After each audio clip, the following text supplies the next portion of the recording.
할렐루야. 네, 반갑습니다. 오늘도 하나님께서 우리에게 허락하신 이 귀한 예배의 시간을 통하여서 함께 예배하는 우리 사랑하는 성도님들, 주님의 은혜 가운데 또 하나님께서 부어주시는 크심, 그 역사하심과 은혜 베풀어 주심을 마음껏 누릴 수 있는 복된 시간이 되기를 소원합니다.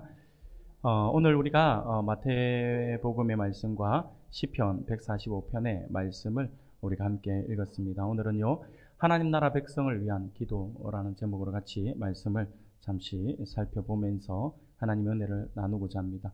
사랑하는 성도 여러분, 우리 한국 사람에게는요, 우리라고 하는 말이, 이 단어가 참 특별하게 와닿는 그런 단어인 것 같습니다. 우리에게 있어서 이 우리라고 하는 이 단어는요, 굉장한 특별한 의미를 가지고 있습니다. 일반적으로 우리가 사전적인 의미에서 우리가 한번 살펴본다면, 우리라고 할 때 이 우리라고 하는 단어는요, 말을 하고 있는 나와 그 말을 듣고 있는 너를 포함한, 그래서 다 같이 포함한 인칭 대명사입니다.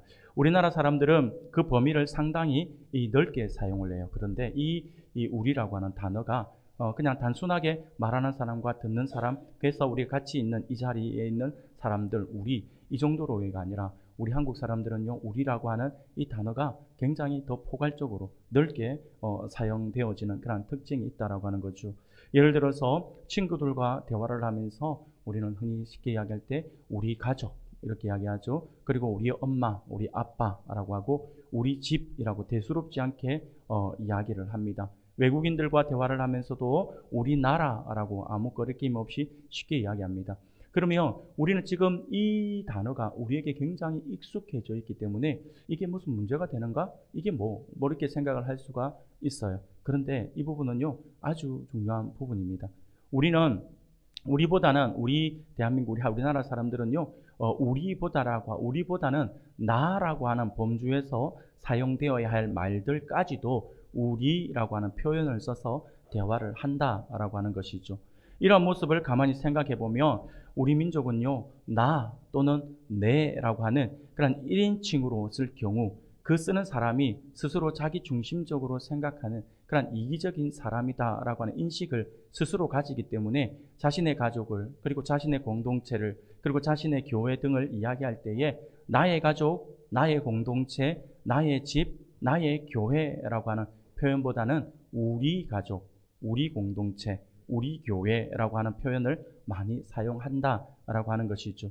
그런데 우리나라 사람들은 조금 전에도 말씀을 드린 것처럼 대부분 이렇게 사용하고 있기 때문에 사실상 듣는 사람이나 말하는 사람이나 큰 어려움이 없어요. 나라고 하는 대신에 우리라고 하는 단어를 우리는 바꾸어서 말을 해도 전혀 오해를 하지 않기 때문에 그렇게 사용을 해도 대화에 전혀 지장이 없어요. 제가 이렇게 말을 하고 있지만 아마 듣고 계시는 우리 여러분들도 그게 어떤 문제가 되는 건가? 라고 생각할 정도로 별스럽지 않게 우리는 별스럽지 않게 우리는 생각을 한다라고 하는 거죠. 오히려 우리는요, 우리라고 하는 단어를 사용함으로 인해서 대화를 함으로써 듣는 사람과 함께 오히려 그것을 우리라고 하는 표현을 쓰면서 오히려 친밀감을 더 가지기 때문에 우리라고 하는 표현을 더 잘 사용한다라고 할 수가 있습니다. 그런데 외국인들이 처음 왔을 때 굉장히 헷갈려하고 굉장히 혼란스러워하는 것이 이 단어예요. 외국인들이 한국에 와서 우리 한국말을 이렇게 배울 때에 우리라고 하는 말을 쓰는 것을 보면서 참 신기해한다라고 하는 말들을 들은 적이 있습니다. 그래서 어떤 외국인이 하는 이야기를 들었는데 그것도 그러네 이런 생각이 제가 문득 들더라고요. 뭐라고 이야기했냐면 자기가 처음 한국에 와서 우리나라에 와서 한국어를 배우는데 옆에 한국어 학원에 가서 배우는데 옆에 사람과 이렇게 앉아가지고 이런저런 대화를 나눠요. 근데 그 사람은 평소에 친분이 있던 사람이 아니라 그날 그 공부하러 가는 자리에서 이렇게 이야기를 하는 어떤 처음 만났던 대화자죠. 그래서 처음 만났는데 그런데 이 사람하고 대화를 이렇게 주고받고 있는데 그 사람이 하는 말이 뭐냐니까 갑자기 우리 가족 이야기를 하고 우리 가족 이야기를 하고 우리 집 이야기를 하더랍니다. 근데 이게 우리한테는 우리 가족 그러면 자기 가족을 이야기하는갑다. 우리 집 그럼 자기 집을 이야기하는갑다라고 생각을 하잖아요. 외국인들은 아니에요. 이게 우리의 정서 안에서는 그게 딱 그렇게 되는데 외국인이 들었을 때는 깜짝 놀랐대요. 뭐가 놀랬냐면 나랑 처음 만났는데 나보고 우리 가족이래? 나를 자기의 가족으로 넣어주네? 우리 집이라고 하니까, 오늘 나를 자기 집, 나의 가족으로 인정을 했으니까 나의 집으로 지금 나를 데리고 가겠다는 건가? 라고 오해를 했다라고 하는 거죠. 그러면서 우리라고 하는 단어가 딱 잘라서 나의 집, 나의 가족 이렇게 되는데 우리라고 하는 단어를 쓰게 됨으로써 이 외국인이 나는 처음 보는 사람인데 왜 나를 자꾸 자기 우리라고 하는 그 범주 안에 집어넣지? 라고 하면서 오해를 하면서 굉장히 당황해했다라고 이야기를 하더라고요. 우리나라 사람들은 이게 그냥 뭘 어려움이 없는 단어예요. 그런데 외국인들에게는 이게 굉장히 딱 알려져 있잖아요. 내 가족이 되어야 되는데, 나의 가족이 되어야 되는데, 우리 가족, 그러니까 나를 자기의 가족으로 인정하는 갑다라고 처음 보는 사람인데 왜 이렇게 말을 하지? 라고 생각을 했다라고 하는 거죠. 그래서 그 이야기를 하는데 제가 또 한참 웃었던 기억이 납니다. 사랑하는 여러분, 그처럼 우리 민족은요, 나보다는 우리라고 하는 말에 더욱더 많이 익숙해져 있습니다. 그것이 더 익숙할 정도로 우리 민족은요, 공동체 의식을 뿌리 깊게 가지고 있는 그러한 민족이라고 생각이 들어집니다. 그래서 우리라고 하는 말을 한번 생각해 보았어요. 그랬더니 이 우리라고 하는 말의 어원도 여러 가지가 있겠지만 그 중에 하나가 한 울타리에서 우리라고 하는 그런 말이 나왔다라고 하는 설명도 있고요. 또 다른 어떤 설명으로는 짐승을 가두어 두는 그 우리 있잖아요. 우리에서 이것이 기원됐다. 그래서 하나의 한 무리, 한 공동체를 이야기한다라고 하는 의미로서 우리라고 하는 단어를 쓴다라고 하는 그런 말들도 있더라고요. 사랑하는 여러분, 그처럼 여하튼 우리 민족에게 있어서 우리라고 하는 단어는 참으로 친근감 있게 다가옵니다. 그래서 대화를 할 때도 우리라고 하는 대화를 사용함으로써 더 가까이 친근감 있는 표현을 하는 거죠. 그래서 예전에는 그런 농담도 했어요. 친구들끼리 어떤 한 친구가 차를 샀어요. 차를 샀으면 내 차라고 해야 되는데 우리 차라고 하니까 옆에 있는 친구 키 좀 줘봐. 우리 거라면 나도 한번 타보게. 뭐 이렇게 농담을 할 정도로 우리라고 하는 단어를 쉽게 쓰는 거죠. 그런데 재밌는 사실은요, 여러분, 우리 예수님께서 가르쳐 주신 기도의 모범이라고 할 수 있는 주기도문 있잖아요. 우리가 지금 주기도문을 지난주도 살펴보고 오늘도 살펴봅니다. 주기도문에도 나라고 하는 표현이 없고 모두 우리라고 하는 표현으로 되어 있다라고 하는 것이죠. 주기도문을 살펴보면 예수님은요, 먼저 우리에게 하나님을 우리 아버지라고 부르라고 기도로 가르쳐 주고 있는 거죠. 그리고는 오늘 우리에게 일용할 양식을이라고 하죠. 우리라고 표현하죠. 또한 우리가 우리에게 죄 지은 자를 이라고 이야기하죠. 우리 죄를 사하여 주시옵고라고 이야기하죠. 그리고 우리를 시험에 들게 하지 마옵게 시험에 들지 않게 해달라고 이렇게 구하고 있죠. 모두가 주기도문에는요, 모두가 우리의라고 표현되고 있습니다. 그래서 주기도문은요, 우리의 기도다라고 이야기를 할 수가 있는 거죠. 주님께서 우리에게 그러므로 너희는 이렇게 기도하라라고 말씀하시면서 우리의 기도에 대한 모범으로 주신 것이 바로 주님의 기도입니다. 주님의 그 기도를 우리에게 그렇게 가르쳐 주신 거죠. 이렇게 주님께서 너희는 이렇게 기도하라라고 가르쳐 주신 것은요, 우리에게 있어서 굉장히 큰 의미를 가지고 있습니다. 왜냐하면요, 주님께서 이렇게 기도에 대해서 가르쳐 주신 이 가르침은요, 단순히 기도에 대한 가르침만이 아니라 그 기도에 대한 가르침을 넘어서 하나님 나라 백성들의 삶에 대한 실천적인 자세를 가르쳐 주고 있다라고 할 수 있기 때문에 우리 주님께서 이 기도를 가르쳐 주신 것은 우리에게 굉장히 큰 의미가 있다라고 하는 것입니다. 사랑하는 여러분, 그렇습니다. 우리는 이렇게 예수님이 알려주신 대로 기도하고 기도한 대로 살아야 하는 그러한 하나님의 백성들인 거죠. 내 뜻이 이루어지기를 간구하는 것이 아니라 하나님의 뜻이 이 땅 가운데 이루어지기를 간구하고 우리의 기도를 들으시고 행하시는 하나님을 더욱더 의지해야 한다라고 하는 것입니다. 특별히 주기도문은 예수님이 기도에 대해 직접 알려주신 본보기이기 때문에 단순히 주문을 외우는 것이 아니라 주문처럼 그렇게 외우는 것이 아니라 교리 공부를 통해서 분명한 의미를 알아가면서 우리의 기도에 적용해 나갈 때에 우리는요, 그 유익이 훨씬 더 풍부하게 우리에게 다가온다라고 하는 사실을 반드시 기억할 수 있어야 할 것입니다. 주기도문의 내용이 무엇이고 무엇을 의미하고 그리고 우리가 왜 이 주기도문을 가지고 기도해야 될 것이며 왜 이 기도가 우리 기도의 모범이 되는지에 대한 부분들은 단순하게 교회에 와서 예배 시간에 이렇게 외우니까 따라 외우고 사도신경 외우니까 따라 외우고 이 정도에서 그쳐서는 안 됩니다. 그 내용이 어떤 의미를 가지고 있고 왜 주님께서 이것을 가르쳐 주셨으며 그리고 우리가 왜 이것을 해야 되는지 그리고 우리가 기도할 때에 왜 이것이 우리 기도의 모범이 되는지에 대한 부분들은 공부를 해서 교회 속에서 끊임없이 교회에서 하는 공부를 통해서 우리가 알아나갈 때에 우리의 신앙뿐만 아니라 우리의 기도, 우리의 믿음이 더욱더 확고해진다라고 하는 것이죠. 그런 의미에서 우리는요, 지난주에 주님께서 가르쳐 주신 이 주기도문의 전반부의 모습을, 전반부의 내용을 우리가 함께 살펴보았습니다. 전반부의 내용은요, 우리의 기도의 대상이 하늘에 계신 우리 아버지시다라고 하는 것을 가르쳐 주었고요. 그리고 기도의 내용은 하나님의 이름과 하나님 나라와 하나님의 뜻이 이루어지는 것이어야 한다라고 하는 부분들에 대해서 우리가 함께 살펴보았었죠. 그러므로 하나님 나라 백성은 기도를 통해 내 뜻과 내 생각이 아닌 하나님 나라와 하나님의 뜻이 이루어지기를 기도하며 이를 통해 하나님의 영광이 임하기를 소망해야 한다라고 하는 사실을 우리가 결코 잊어서는 안 될 것입니다. 한마디로 주기도문의 전반부, 주기도문의 앞부분의 내용은요, 하나님 나라예요. 하나님 나라. 그리고 하나님의 영광과 하나님의 뜻이 이루어질 것을 간구하는 내용이 주기도문의 앞부분이에요. 그래서 지난주에 말씀을 드렸죠. 주기도문은 6가지의 간구로 이루어진 그러한 기도문이라고 했죠. 그래서 앞에 3가지의 기도문이 바로 전반부에 들어가는 거죠.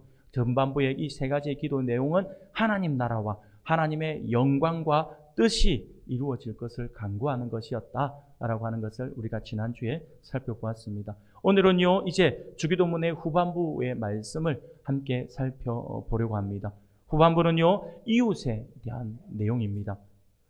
주님께서 가르쳐 주신 기도의 후반부에는요, 우리의 현실 문제에 하나님 아버지가 관여해 주시기를 3가지의 간구를 통해서 우리에게 가르쳐 주고 있는 것이다라고 하는 거죠. 이렇게 우리를 위해 간구할 것을 가르치시면서 주님은 3가지의 간구를 하시는데 그 첫 번째가 무엇이냐니까 오늘 우리에게 일용할 양식을 주시옵고라고 이렇게 간구를 합니다. 사랑하는 여러분, 지난주에도 말씀드린 것처럼 그리고 앞서도 말씀드린 것처럼 주기도문은 전체 6가지의 간구로 되어 있었다고 했죠. 전체적으로 볼 때에 오늘 우리에게 일용할 양식을 주시옵고라고 하는 간구는 4번째 간구에 해당이 됩니다. 그런데 오늘 우리에게 일용할 양식을 주시옵고라고 하는 것이 어떤 의미를 가지고 있는가에 대한 부분에 대해서는 소요리문답 104문에서 이렇게 답을 하고 있어요. 오늘 우리에게 일용할 양식을 주시옵고라고 하는 4번째 간구에서 우리는 하나님의 자유로운 선물로 우리가 이 생의 좋은 것들을 알맞은 분량만큼 받을 수 있도록 그리고 하나님의 축복을 그것들과 함께 즐거워할 수 있도록 기도해야 한다라고 이렇게 이야기를 하고 있습니다. 쉽게 말씀을 드리면 일용할 양식이라고 했잖아요. 일용할 양식은 단지 먹을 것만 구하라. 오늘 내가 뭐 먹지라고 할 때에 오늘 내가 나의 먹을 것만을 이렇게 구해야 된다라고 하는 것이 아니에요.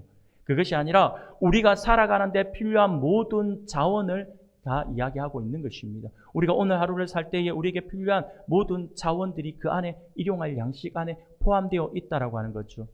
이처럼 하루치 양식을 구하는 것은 이 세상을 내 힘으로 살지 않고 날마다 하나님께서 주시는 능력으로 산다라고 하는 것을 의미하는 것입니다. 그래서 일용할 양식을 구하는 것은요, 우리에게 굉장히 중요한 의미예요. 뭐냐면 사람은요, 우리는 항상 무엇인가에 의지하려고 하는 연약한 존재예요. 그리고 모두가 그렇죠. 모두가 다 대부분의 사람들이 오늘만 살아가지 않아요. 내일을 살아가요. 그렇기 때문에 내일을 바라보고 내일을 살아가는 사람들은요, 오늘만 살지 않기 때문에 내일을 대비하는 경우들이 많아요. 그러다 보니까 여러분도 어떻게 해요? 여러분들도 하루하루의 삶을 살아서 벌어들인 수입이 있다면 오늘 다 쓰지 않고 어떻게 합니까? 조금씩 모아놓잖아요. 내일은 무슨 일이 벌어질지 모르니까 조금씩 모아놓잖아요. 그런 의미를 우리가 가지고 있기 때문에 우리가 일용할 양식을 달라. 우리가 양식뿐만 아니라 오늘 하루를 살아갈 수 있는 힘과 오늘 하루를 살아갈 수 있는 우리에게 필요한 모든 자원들을 허락한다. 허락해 달라고 하나님 앞에 기도한다. 이 말은요, 우리가 모아놓은 어떤 재산, 우리가 의지하는 어떤 힘을 내가 바라보지 않고 오직 하나님만 바라보겠습니다 라고 하는 그 의미이죠. 그래서 일용할 양식을 구한다 라고 하는 것은 내가 날마다 하나님의 은혜 아니면 내가 살아갈 수 없습니다 라고 하는 것을 고백하는 것이 되는 거죠. 그렇기 때문에 우리에게 이것을 강구하라 라고 하는 것은 매일의 삶 속에서 하나님과 동행하며 하루를 살아갈 수 있는 힘을 하나님께로부터 공급해 달라고 기도하고 또 그렇게 응답을 받아서 하루하루를 살아가라라고 하는 것이고, 그렇게 하루를 살아가고 하루를 마무리하는 시점에서 오늘을 돌아보는 거죠. 오늘 돌아보는데 보니까 하나님께서 나를 어떻게 인도해 주셨고 오늘 하루 내가 어떻게 건강하게 하루를 보냈고 어떻게 내가 웃으면서 보냈는지를 생각해 보면 오늘도 하나님께서 일용할 양식 안에서 오늘 하루 나를 하나님께서 살아갈 수 있는 모든 자원들을 허락해 주셔서 아무 어려움 없이 살고 이렇게 평안한 밤을 맞이하였구나. 하나님께서 오늘도 나를 지켜주시고 보호해 주셨구나 라고 하는 것을 살펴볼 수 있어야 한다라고 하는 거죠. 그것이 간증이에요. 하나님께서 나를 이렇게 도와주셨구나 라고 하는 것을 체험하게 되는 거죠. 이게 바로 일용할 양식을 구하는 사람들이 누리는 은혜입니다. 그래서 주님께서 우리에게 이 일용할 양식을 구하라라고 이야기하고 있는 거죠. 이 일용할 양식 안에 앞서도 말씀을 드린 것처럼 우리가 이 세상을 살아갈 수 있는 지혜와 건강과 모든 필요한 것들이 다 들어있다라고 하는 거죠. 우리가 미래에 대한 모든 짐을 하나님께 맡겨버리고 매일 주어진 일에 최선을 다할 때에 우리 삶에 하나님의 능력이 나타나게 됩니다. 우리가 자신의 미래에 대한 불안해하지 않는 것은 하나님께서 우리에 대한 계획을 이루어 주실 줄 믿기 때문인 거죠. 내가 더 이상 의지할 게 없어요. 나에게 물질도 없어요. 그런데 내가 걱정이 안 돼요. 왜? 하나님이 나와 함께 하시니까요. 그 사실을 우리가 믿어져야 한다고 하는 거죠. 그래서 일용할 양식을 우리가 날마다 구해야 됩니다. 아침에 여러분들이 기상과 동시에 가장 먼저 기도해야 될 기도 제목은 일용할 양식입니다. 먹는 것뿐만 아니라 오늘 하루를 살아갈 수 있는 힘, 오늘 하루를 살아갈 수 있는 나에게 필요한 모든 자원들. 학생들은 지혜도 포함이 되는 거죠. 공부할 때에 하나님께서 지혜를 달라고 기도하는 거죠. 그게 바로 일용할 양식의 범주 안에 포함되어 있는 것입니다. 그 다음으로 주님께서 어떻게 가르쳐 주십니까? 어떤 기도로 가르쳐 주십니까?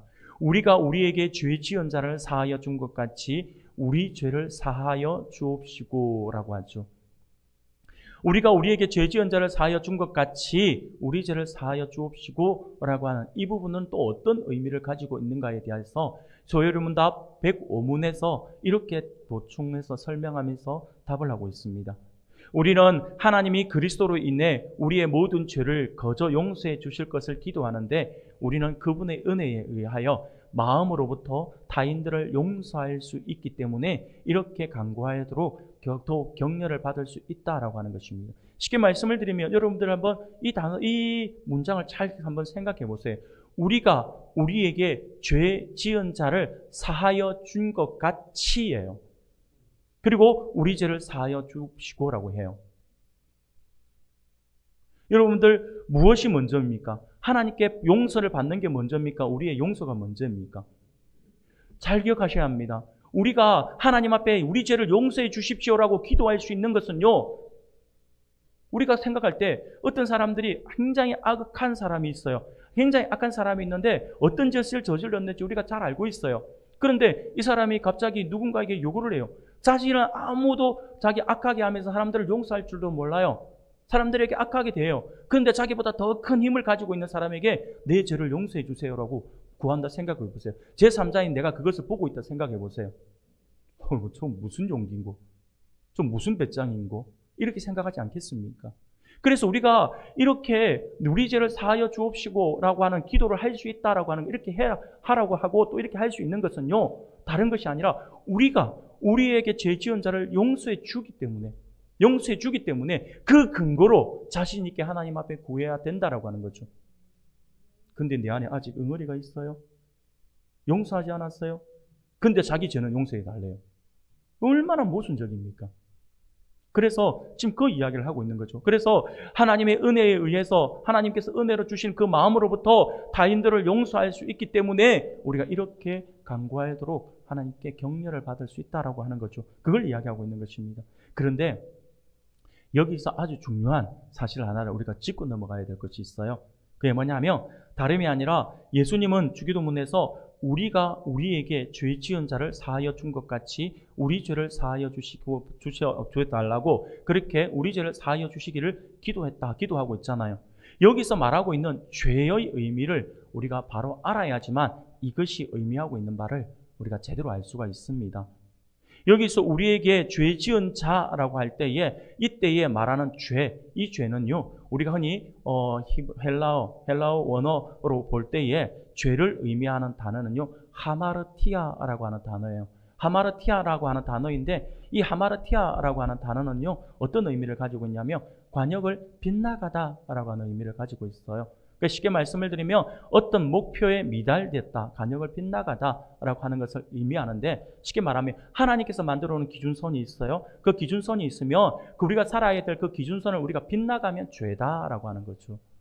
우리가 정도를 그려야 되는데 하나님 말씀 안에서 정도를 그려야 되는데 우리가 정도를 긋지 않고 옆으로 빗나가요.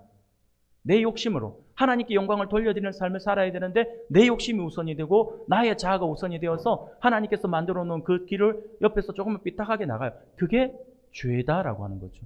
이게 하마르티아예요. 그런데 하나님의 말씀에 빗나가는 것이 바로 하마르티아, 죄다라고 하는 건데 여기에서 우리가 우리에게 죄 지은 자를 사하여 준 것 같이라고 할 때에 이 죄는 원어를 보면 하마르티아가 아니에요. 하마르티아가 아니라 이때는 어떤 단어를 쓰고 있냐면 오펠레테스라고 하는 단어예요. 조금 어려운 단어예요. 오펠레테스라고 하는 단어인데 이 단어가 어떤 의미를 가지고 있냐면 이 단어는요 빚이에요. 빚. 내가 누군가에게 빚졌다라고 하잖아요. 빚이에요. 부채. 그걸 이야기하고 있어요. 그러므로 우리는 여기서 우리에게 죄 지은 자라고 할 때에 이때의 죄는 하마르티아의 어떤 그 죄를 이야기하는 것이 아니라 우리에게 빚진 자를 이야기하는 것입니다. 우리에게 빚진 자를 말하는 거죠. 물론 전체적인 큰 범주 안에서는 하마르티아라고 하는 단어가 맞아요. 맞는데 여기서는 조금 더 구체적으로 이야기를 하고 있는 거죠. 그래서 우리에게 빚진 자를 말하고 있는 것입니다. 당시 유대인들은요 죄를 어떻게 생각했냐면 죄는 하나님께 빚진 것으로 생각을 했다라고 하는 거죠. 그래서 이 기도는요 하나님께 내 빚을 탕감받았으니 나도 다른 사람의 빚을 탕감해 주겠다라고 하는 관계의 문제에서 이해를 해야 한다라고 하는 거죠. 바로 여러분들 예수님께서 예를 들어서 설명해 주었던 1만 달란트 빚진 자 비유가 바로 여기에 포함되는 것이겠죠. 그러므로 하나님과의 관계가 깊어질수록 하나님의 사랑의 깊이를 더 체험할 수가 있고 사람과의 관계에서도 용서와 사랑이 어렵지 않게 된다라고 하는 것을 된다는 것을 우리가 경험하게 된다라고 하는 거죠. 사랑하는 성도 여러분, 그렇습니다. 우리가 우리에게 죄 지은 자를 사하여 준 것 같이라고 할 때에 우리가 그것은요 우리에게 어떤 그 물질의 빚도 마찬가지지만 이 죄에 대한 빚도 그 안에 포함이 되겠죠. 그래서 그 부분들을 용서하는 부분들, 내가 받지 않겠다라고 하는 그거 탕감하는 거, 그것이 바로 빚진 자에 대한 용서의 마음이죠. 그렇게 할 때에 우리가 더 하나님의 큰 은혜를 누릴 수가 있습니다. 그래서 이것은요 관계의 그 단어에서 우리가 설명을 할 수 있고 이해를 해야 합니다. 그래서 우리가 하나님과의 관계가 더 깊어져요. 하나님과의 관계가 깊어지면 깊어질수록 그 하나님의 사랑을, 그 깊이를 우리가 체험할 수 있고 그것을 체험함으로 끝나는 것이 아니라 그 체험이 누구에게로 흘러들어가냐면 사람에게로 흘러들어가게 되어 있다라고 하는 거죠. 그것을 지금 이야기하고 있는 것입니다. 그리고 마지막으로 우리를 시험에 들게 하지 마시옵고 다만 악에서 구하시옵소서라고 이렇게 기도합니다.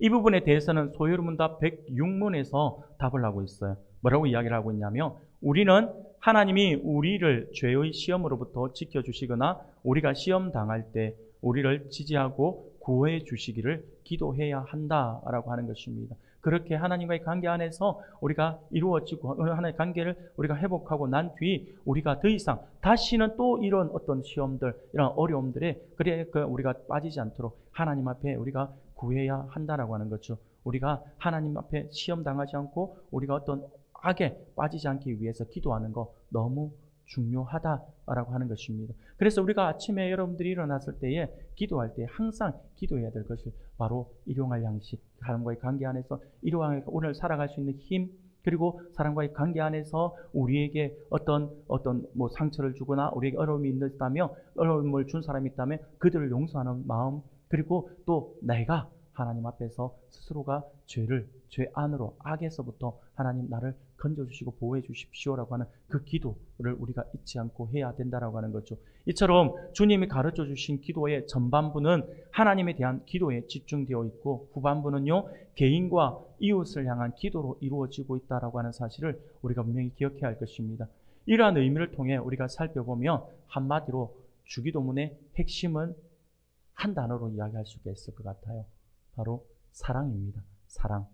사랑인데 전반부는요 하나님에 대한 사랑을 이야기하고 있는 것이고, 후반부는 이웃에 대한 사랑을 이야기하고 있습니다. 많이 들어보신 것 같죠? 바로 십계명 이야기입니다. 십계명도 역시 사랑에 대한 이야기죠. 그래서 여러분들, 우리 기독교를 우리가 사랑의 종교다라고 이야기하는 것은 바로 처음부터 끝까지 하나님의 사랑이 묻어져 있어요. 하나님은 계속해서 말씀을 통해서 사랑해야 된다라고 말씀하고, 하나님께서는요 사랑해야 된다라고만 말씀하지 않고 본인이, 당신께서 직접 사랑의 모범을 보여주셨잖아요.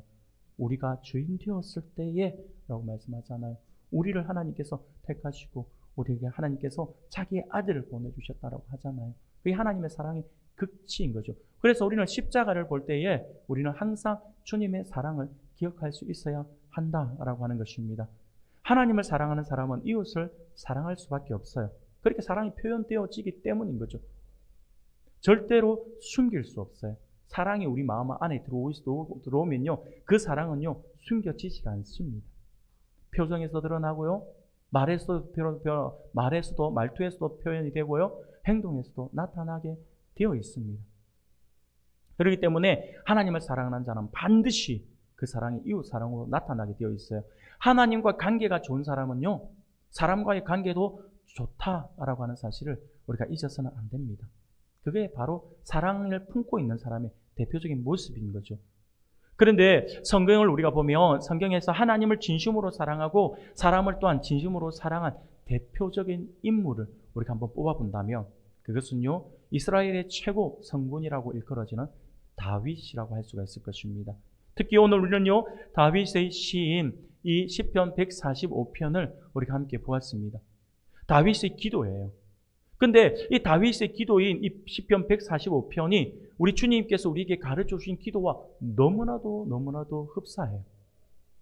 동일한 구조를 가지고 있음을 우리가 알 수가 있습니다. 시편 145편을 지은 다윗은요 통일왕국 이스라엘의 2대 왕으로서 백성들을 말씀으로 잘 다스리며 탁월한 통치를 했던 아주 탁월한 왕이었죠. 다윗은 먼저 주 예수님의 주기도문처럼 하나님 나라를 위해서 먼저 기도했습니다. 오늘 우리는 본문 시편 145편 14절부터 읽었지만 13절 말씀을 한번 읽어볼까요? 13절에는 이렇게 고백을 합니다. 같이 읽겠습니다. 시작. 아멘. 주의 나라는 영원한 나라이니 주의 통치는 대대에 이르리다. 아멘. 다윗은요 주의 나라가 영원하고 주의 통치가 대대에 이르기를 기도하며 찬양을 했다라고 하는 것입니다. 이 다윗에 대해서 성경은 어떻게 표현을 하고 있냐면 사도행전 13장 22절 말씀을 보니 이렇게 말씀을 합니다. 내가 이새의 아들 다윗을 만나니 내 마음에 맞는 사람이라 내 뜻을 다 이루리라. 할렐루야. 아멘. 다윗은 하나님의 마음에 딱 맞는 사람이다라고 하는 거죠. 하나님께서 정말 다윗을 보시면서 얼마나 흡족했든지 하나님께서 다윗을 보면서 이렇게 표현을 하시냐고요. 내 마음에 딱 맞다라고. 하나님과 마음이 맞고 하나님을 사랑하는 사람이 비로소 인간을 사랑하고 인간과 마음을 맞출 수 있다라고 하는 사실을 우리에게 보여주고 있는 하나의 장면이라고 할 수가 있습니다. 사랑하는 여러분, 우리가 하나님의 마음에 맞는 사람들이 되어야 합니다. 그러면 자연스럽게 우리 주변에 사람들과도 맞아요. 사람들이 끌려요. 끌려서 사람들이 나에게 모여들게 되어 있습니다. 사랑하는 여러분, 그러므로 본문 시편 145편은요, 사람, 곧 이웃을 사랑하는 다윗의 면목을 잘 보여주고 있는 시이거든요. 사람을 향한 다윗의 기도 내용은 우리가 오늘 볼 때 우리가 오늘 읽었던 본문 14절부터 20절까지의 말씀을 보면 역시 크게 세 가지로 그가 기도하고 있는 것을 보게 됩니다. 첫 번째는요, 다윗은 사람들의 먹을 것을 위해서 기도하고 있는 모습을 보게 됩니다. 15절을 우리가 같이 한번 읽어볼까요? 15절 읽겠습니다. 시작. 모든 사람의 눈이 주를 앙망하오니 주는 때를 따라 그들에게 먹을 것을 주시며. 아멘. 다윗은요, 하나님께서 때를 따라 사람들에게 먹을 것을 주실 것을 기도하고 있습니다. 하나님은 자녀들의 필요를 공급하시고자 손을 펴시는 분이시죠. 그리고 때를 따라 채워주시는 분이십니다. 육신으로 살아가는 인간에게 양식 문제는요, 소홀히 할 수 없는 아주 큰 문제예요. 예수님도 우리에게 구할 때에 오늘날 우리에게 일용할 양식을 달라라고 기도하라라고 이야기하잖아요. 여러분들, 이런 기도는요, 틀린 기도가 아니에요. 어떤 사람은요, 기도할 때 자기 것을 위해서 기도하는 것이 좀 불경스럽다라고 생각하는 사람이 있어요. 그러다 보니까 내가 하나님 앞에 뭘 달라 소리를 못하겠다라고 하는 사람이 있어요. 아닙니다. 그는요, 하나님의 그 어떤 능력과 하나님의 은혜를 축소시키는 그러한 부분입니다. 하나님은요, 우리에게 주시고자 하시는 분이에요. 하나님은요, 끊임없이 우리에게 보여주시고자 하시는 분이시고, 우리에게 주시고자 하시는 분이에요. 베풀고자 하나님께서는 딱 가지고 계세요. 구하기만 하면 돼요. 그런데 내 정욕으로 구해서는 안 된다라고 이야기를 하고 있는 거죠. 그래서 우리가 기억해야 합니다. 그래서 우리가 오늘날 우리에게 일용할 양식을 달라라고 기도하는 것은요, 너무나도 중요한 우리의 기도 제목이옵니다. 사랑하는 여러분, 보통 성경에서 먹을 것이 나오잖아요. 그럼 먹을 것을 구한다든지 먹을 것 이야기하잖아요. 근데 이 먹을 것은요, 단순하게 먹을 것이 성경에서 표현될 때는 단순하게 육의 양식을 분명히 이야기하고 있는 것은 맞습니다만은, 근데 이 단순하게 육의 양식만을 이야기하고 있는 것이 아니라 확장해서 영의 양식도 그 안에 포함되어 있다라고 하는 거죠. 그래서 우리에게 일용할 양식을 주옵시고라고 하는 기도는요, 우리가 영적인 오늘 하루를 살아갈 수 있는 영적인 힘, 영적인 담대한 영적인 은혜도 하나님 주시옵소서라고 기도하는 것이 그 안에 포함되어 있다라고 하는 것입니다. 우리 하나님은 사람들에게 영과 육의 양식을 주시며 참된 안식을 주시는 분이십니다. 그러므로 하나님의 공급하심을 받는 하나님 나라 백성은요, 하나님 안에서 만족을 누리며 참된 안식을 경험하게 될 것입니다. 그리고 더 나아가서 굶주린 이웃에게 육의 양식을 줄 뿐만 아니라 영적으로 피폐한 이웃에게는 영의 양식을 베풀게 된다라고 하는 거죠. 이 굉장히 중요한 부분이에요. 그래서 여러분들이 일용할 양식을 달라고 기도하는 것이 굉장히 중요합니다. 이것은 왜 굉장히 중요하냐면 우리가 오늘 하루를 살아갈 수 있는 힘을 얻어요. 그러면 우리는 하나님께서 주신 은혜 안에서 행복을 누릴 수가 있어요. 그리고 우리가 그 행복을 누릴 때에만 비로소 옆에 사람들에게 더 그것을 나누어 줄 수가 있다고 하는 거죠. 그러면 이 말은 다시 말하면 다르게 이렇게 생각할 수 있어요. 내가 복음을 전하고 싶고 내가 이웃에게 복음을 전해야 되고 우리는 지금 행나전 1117을 놓고 기도하면서 달려가고 있습니다. 그런데 어떤 사람은 이 일을 위해서 열심히 기도해요. 열심히 복음을 전하고자 달려갑니다. 열심히 복음을 전하고자 기도하고 그들에게 접촉을 하려고 합니다. 근데 어떤 사람은 관심이 없어요. 이유가 무엇일까요? 이거예요. 오늘 내가 주님의 은혜 안에서 행복을 느끼지 못하기 때문인 거죠. 하나님이 확실히 믿어지지 않는다라고 하는 거죠. 내가 하나님을 바로 믿고 내가 하나님을 잘 믿어서 하나님의 은혜가 있어서 그로 인해서 내가 행복하고 기쁘잖아요. 그러면 반드시 그것이 옆에 사람에게 묻어지게 되어 있다라고 하는 거죠. 어저께 우리가 붕어빵 전도를 했어요. 붕어빵 전도를 하면서 제가 보면서 참 감사했던 것이 있습니다. 우리 성도님들 나오셔가지고 같이 전도하고 같이 붕어빵 나누고 막 이렇게 하는 모습들을 보는데 더 이게 확실한 게 뭐냐면 처음에 붕어빵이 나왔을 때는 붕어빵 들고 나가야지 뭐 전해야지 이 정도였는데 이 붕어빵이 한번 드셔보셨잖아요. 드신 분들은 드셨어요. 생각했던 것보다 맛있다가 돼요. 맛있으니까 어떻게 하면 예전에는 이걸 먹어보지 않은 상태에서는 붕어빵을 전도하가지고 나가라 그러면 나가서 예, 붕어빵 하나 드세요, 붕어빵 하나 드세요라고 끝나버리는 거예요. 근데 이걸 먹어봤어요. 먹어본 사람 이 맛이 있어요. 그럼 어떻게 될까요? 한번 드셔보세요. 진짜 맛있어요. 파는 거하고 달라요가 되겠죠. 체험인 거죠. 완전히 어제 제가 우리 성도님들이 굉장히 기쁘게 즐겁게 막 나가시면서 막 이렇게 하는 모습들을 보니까 제가 막 안타까웠어요. 뭐가 안타까웠냐면 기계가 하나다 보니까 빨리 공급해주지 못하는 게 제가 안타까웠어요. 빨리 주고 달려와서 또 더 가지고 가서 더 그것을 전해주고 싶은데 이 공급이 안 되다 보니까 기다리세요. 기다리세요. 막 이러고 있었던 것 같아서 굉장히 좀 안타까웠는데 그렇다고 해서 기계 하나 더 둘러면 또 그건 또 안 될 것 같고 여하튼 간에 제가 어제 보면서 참 기쁘고 행복하고 우리 성도님들이 이렇게 복음을 전하는데 웃으면서 행복하게 전하는 모습들을 보면서 참 많이 도전이 되었고 힘이 되었습니다. 사랑하는 여러분, 이게 그거예요. 우리가 이 은혜를 누릴 수가 있어야 합니다. 그래서 하나님 앞에 여러분들 이 놓고 기도해야 한다라고 하는 거죠. 그러나 그럼에도 불구하고 우리의 기도의 우선순위는 먼저 그의 나라와 그의 의에 있다라고 하는 거죠. 그래서 여러분들 내 기도를 하는 거 여러분 틀린 거 아닙니다. 그러니까 여러분들 아셨으면 좋겠고 두 번째로 다윗은 어떻게 기도하고 있냐면 다윗은 다른 사람들을 위해 친히 간구하죠. 친히 간구합니다. 18절을 우리 같이 한번 읽어봅시다. 18절 같이 읽겠습니다. 시작. 여호와께서는 자기에게 간구하는 모든 자, 곧 진실하게 간구하는 모든 자에게 가까이 하시는도다. 아멘. 사랑하는 성도 여러분, 하나님은요 그에게 간구하는 모든 자에게 가까이 하신다라고 그렇게 기도합니다. 그래서 다윗은요 단순하게 기도할 때에 자신 어떤 지금 왕으로서 지금 이 기도가 자기의 기도도 그 안에 포함되어 있지만 타인을 위해서 기도해요. 그래서 먹을 것을 달라, 모든 일용할 양식을 달라라고 기도하고 뿐만 아니라 다른 사람들을 위해서 친히 간구하는 거죠. 하나님은요 그에게 간구하는 모든 자에게 가까이 하신다라고 선언을 하고 있는 것입니다. 이것은요 관계의 의미예요. 하나님께서는 어느 누구를 막론하고 하나님께 나와서 부르짖는 자에게 가까이 하시며 궁극적으로는 그의 간구를 들어주시는 분이시다라고 하는 것입니다. 그래서 19절에서 이렇게 이야기하는 거예요. 그는 자기를 경외하는 자들의 소원을 이루시며 또 그들의 부르짖음을 들으사 구원하시리로다. 할렐루야. 아멘. 사랑하는 성도 여러분, 잘 기억하십시오. 하나님께 기도하는 자에게 하나님은요 가까이 하시는 거예요. 하나님은 하나님을 찾는 사람에게 보여주신다고 했잖아요. 가까이 오셔야 돼요. 하나님 앞에 더 가까이 기도함으로 가셔야 합니다. 그럴 때 하나님은요 그 기도 소리를 들으시고 그에게 더 가까이 다가오신다라고 하는 거죠.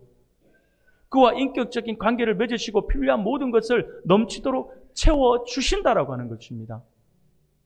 이 사실을 분명히 믿으셔야 합니다. 사랑하는 여러분, 우리가 앉아서 그저 기적이 일어나기만을 구해서는, 기적이 일어나기만을 바라고 있어서는 안 된다라고 하는 거죠. 하나님께 가까이 나와야 합니다. 기도의 자리, 예배의 자리, 은혜의 자리, 끊임없이 내가 하나님을 만나고자 갈망해야 하고 발버둥 쳐야 합니다. 하루하루의 삶을 살아가면서 피폐한 삶을 살고 하루하루를 살아가면서 나는 힘들다, 어렵다, 막 그냥 인생 자체가 찌들어 있다라고 말하는 사람들의 특징이 뭔 줄 아세요? 그런 사람들은요 그렇게 말만 하고 있어요. 불평만 하고 있어요. 아니 그러면 당연히 하나님을 믿는 사람으로서 기도하러 나와야죠. 예배의 자리에 있어야죠. 하나님께서 그렇게 간절히 찾는 사람을 하나님 만나주신다고 하잖아요. 그런데 그 답을 알고 있음에도 불구하고 안 해요. 그러면서 하나님은 나의 기도는 안 들어주신다, 나와는 함께 안 하신다 이러고 있다니까요. 얼마나 답답합니까? 하나님께서 오시고 찾으면 주겠다라고 하는데 왜 그거 찾지를 않고 달라 하면 주시겠다는데 왜 달라 소리를 안 하는지.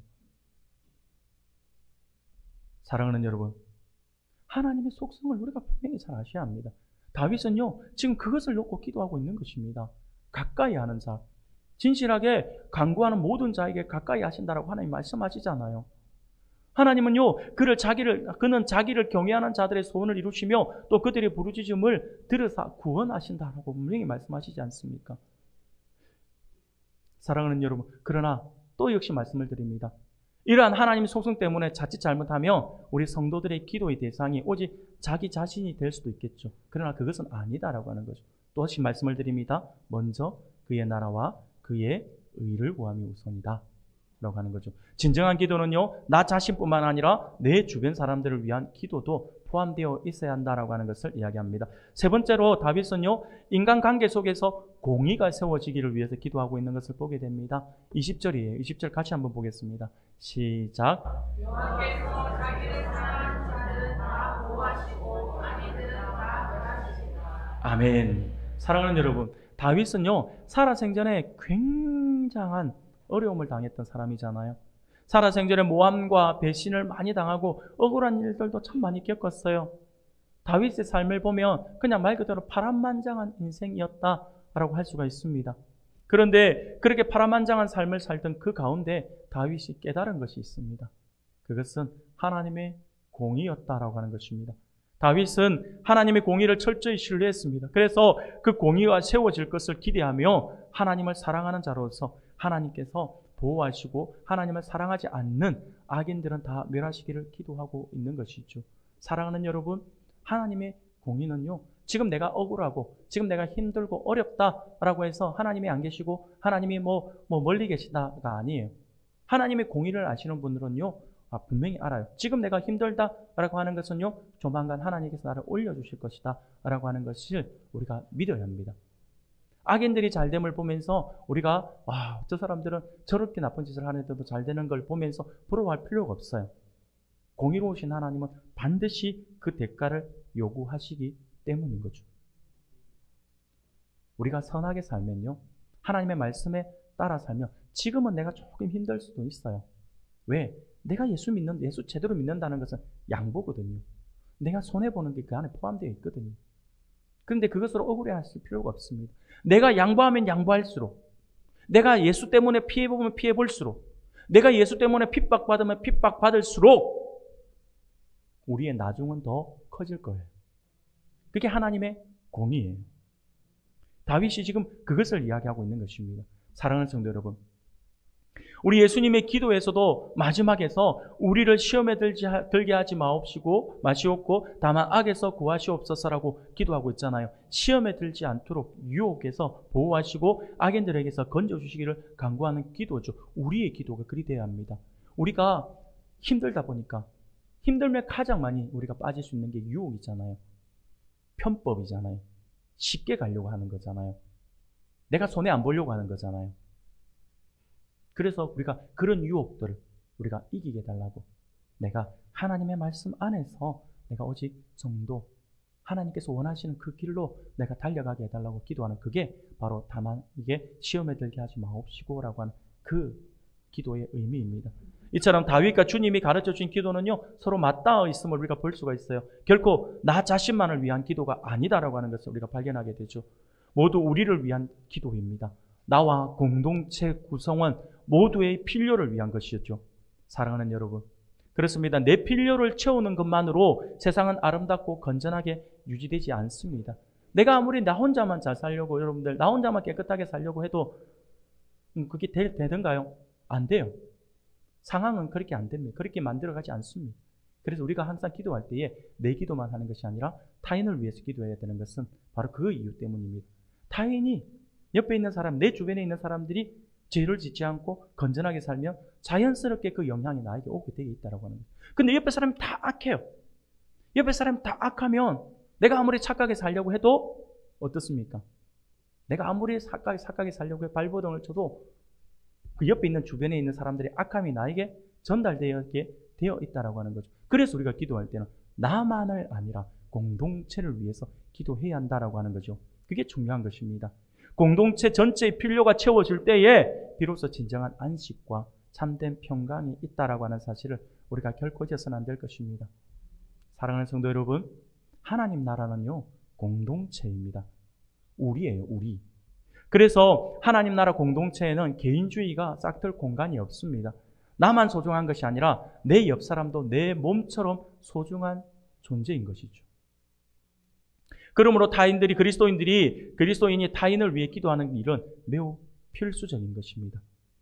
그런 의미에서 교회에서 섬기고 봉사하는 성도님들이 참 귀한 거죠. 교사로 섬기고 목자로 섬기고 공동체의 리더로 섬기는 것은요, 굉장히 중요합니다. 어떤 의미에서 그러냐면 우리가 섬긴다라고 헌신한다라고 하는 것도 중요하지만 바로 그렇게 섬기는 사람은 내가 중심이 아니라 타인이 중심이 되기 때문인 거죠. 목자들이 늘 자기 기도만 해보세요. 공동체 기도, 그 목원들을 위해서 기도를 하지 않는다 생각해요. 그럼 목자의 자격이 없는 거죠. 목자를 한다라고 하는 것은 내 기도가 조금 뒤로 있더라도 우리 공동체, 우리 목원들을 위해서 기도하게 되는 거죠. 리더라고 공동체. 그래서 교회 섬김도 마찬가지예요. 교회에서 섬기는 나 혼자만 와서 예배 드린다라고 하면 나의 주변만 깨끗하게 치우면 되지라고 하지만 토요일에 와서 우리 성도님들 오셔가지고 청소하시는 모습을 보면 얼마나 귀한지 몰라요.